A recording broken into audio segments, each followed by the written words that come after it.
எல்லாம் வல்ல இறைவனுடைய அருளால் இதன் வழி சந்திப்பதில் மிக்க மகிழ்ச்சி. அனைவருக்கும் வணக்கம். மீண்டும் ஒரு வாழ்வியல் கருத்துக்களோடு உங்களை சந்திக்க வந்திருக்கின்றேன். இந்த உப்பு இருக்குல்ல, சால்ட், இந்த உப்புடைய மகிமை நிறைய பேருக்கு தெரிவதில்லை. இந்த உப்புக்கு நிறைய மருத்துவ குணமும் இருக்கிறது.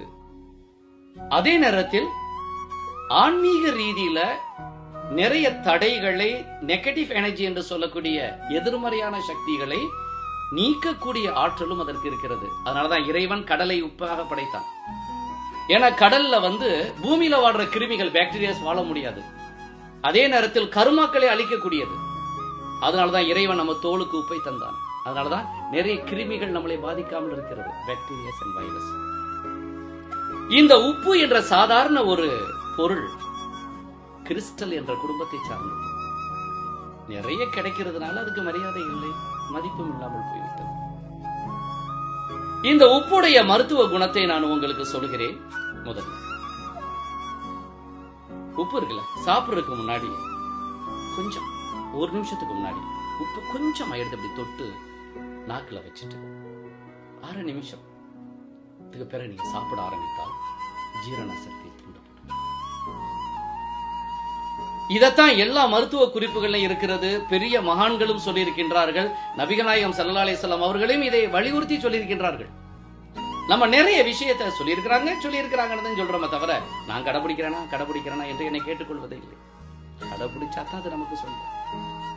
அதே மாதிரி சாப்பிட்ட பிறகு கொஞ்சம் அதே மாதிரி உப்பை எடுத்து கொஞ்சம் ரொம்ப குறைவா எடுத்து நுனி நாக்குல வைத்து 1/2 நிமிடம் அப்படியே என்ன செய்யும், அந்த உமிழ்நீர்கள் சுரக்க ஆரம்பிக்கும், ஜீரண மண்டலம் தூண்டப்படும். எப்ப நம்முடைய டைஜஸ்டிவ் சிஸ்டம் என்ற ஜீரண மண்டலம் தூண்டப்படும் போது நமக்கு நிறைய நோய்கள் குணமாகிவிடும், நிறைய சத்துக்கள் கிடைக்கும். ஒரு சின்ன ஒரு உணவுல, உப்புல எவ்வளவு பெரிய நன்மைகள். இதை எல்லாருமே கடைபிடித்து பார்க்கலாமே. இத 3 வேளை உணவுக்கு சாப்பிடணும் இல்ல, ஒரு வேளை உணவுக்கு நீங்க செய்தாலே போதும். சாப்பிடறதுக்கு முன்பு, சாப்பிட்ட பிறகு கொஞ்சம் சில அவ்வளவுதான். இது மிகப்பெரிய மருத்துவ குணம் கொண்டது. அடுத்தபடியாக இந்த உப்பை நீங்க குளிக்கும் போது கொஞ்சமாக அந்த உப்பை எடுத்து, கல் உப்பா இருந்தா நல்லது, தூள் உப்பும் பரவாயில்ல, குளித்துக் கொண்டே இருக்கும் போது தலையில அப்படி தேய்ச்சிட்டு கொஞ்சமா குளித்து நல்லா குளிச்சிருங்க. அப்புறம் நீங்க சோப்புலாம் தேய்க்கலாம். தேய்த்த பிறகு இதை செய்யலாம். ஒரு தடவை குளித்து பாருங்க. நம்மளை சுத்தி இருக்கிற நெகட்டிவ் எனர்ஜி என்று சொல்லக்கூடிய தீய தடைகள், தீய அலைகள் எல்லாம் அழிந்துவிடும். நியூட்ரல், சமநிலை பெற்றுவிடும்.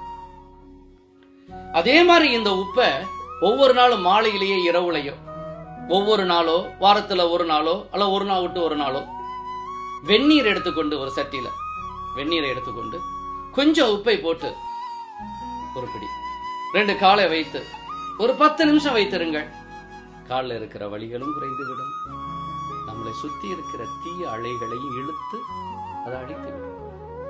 அதனால அந்த காலத்துல சொன்னாங்க, உப்பு தண்ணில காலை வைங்க, சுடு தண்ணியில உப்பு போட்டு ஃபுட் சாப்பிட்டு முன்னோர்கள் செய்தார்கள். நம்ம எல்லாம் மறந்து போயிட்டோம். கடல்ல போய் நில்லுங்க என்றெல்லாம் சொன்னது இந்த அடிப்படையில தான்.